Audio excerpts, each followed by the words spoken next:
Just give it another second. Let's do it.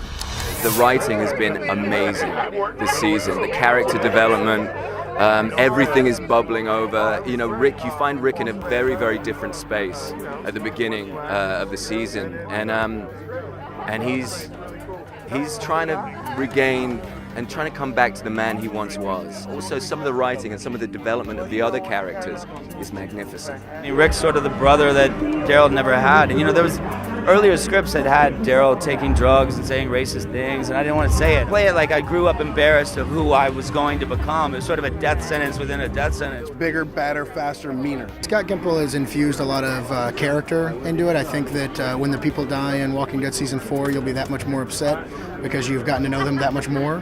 So we're definitely doing a lot more layered storytelling, and hopefully we'll have like a bigger, better, richer Walking Dead experience. I think that we're perfecting the show from season to season, and Season 4 is going to continue that trend. Scott has been, from the very beginning, one of our strongest writers. You know, he wrote the episode where Shane shoots Otis, Sophia coming out of the barn, the Clear script last season where Morgan is back. So, you know, there will be those ethical and moral decisions, but also that same element of horror and action. I mean, we left him in a pretty heavy place, didn't we? So, you know, it's about whether, you know, how he deals with that trauma, really. I mean, you know, he obviously went into a very psychopathic place.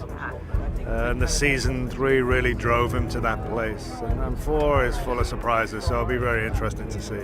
She has some unfinished business, so how is she going to handle it? The connection to Andrea and the connection to all the things that have happened does absolutely feed into how she behaves this season. She's a loner, like that journey of being a part of a group, being in a group, and really finding that that balance for herself. You know, where they left off last season, they were mended from the troubles that they had in between it. And they kind of made a conscious decision together that even if it was just a small token with that ring and that, you know, not a full proposal per se, it was just an understanding between them two that they're in it together for the long haul.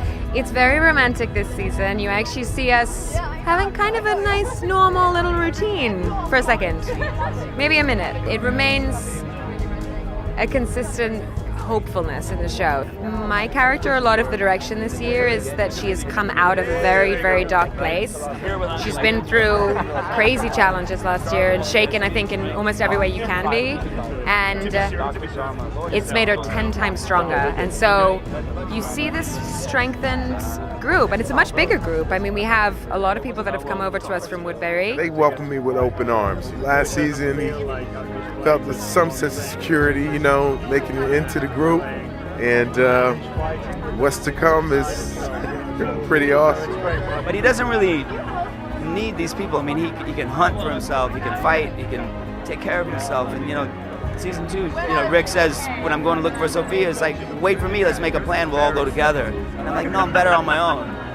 But it's the people and the relationships that's the glue that's keeping him here with these people. So without Merle around, Daryl's sort of becoming his new man. He sort of found this sense of self-worth that he didn't have before. So he's becoming his own person. People say, oh, is he going to take over the group? Is there going to be a thing? Like, I mean, if things need to be done, Daryl gets things done. But he doesn't want to sit around and talk about your feelings, you know what I'm saying? So I don't think that he has those leadership qualities. I think I was shirking in my parenting skills somewhat, and yeah, I think a lot of that has been addressed in this season. And I think that certainly that's why at the end of last season you see a man trying to come back to the man he once was for the sake of his 2 children. It's the introduction of a whole nother threat that I don't think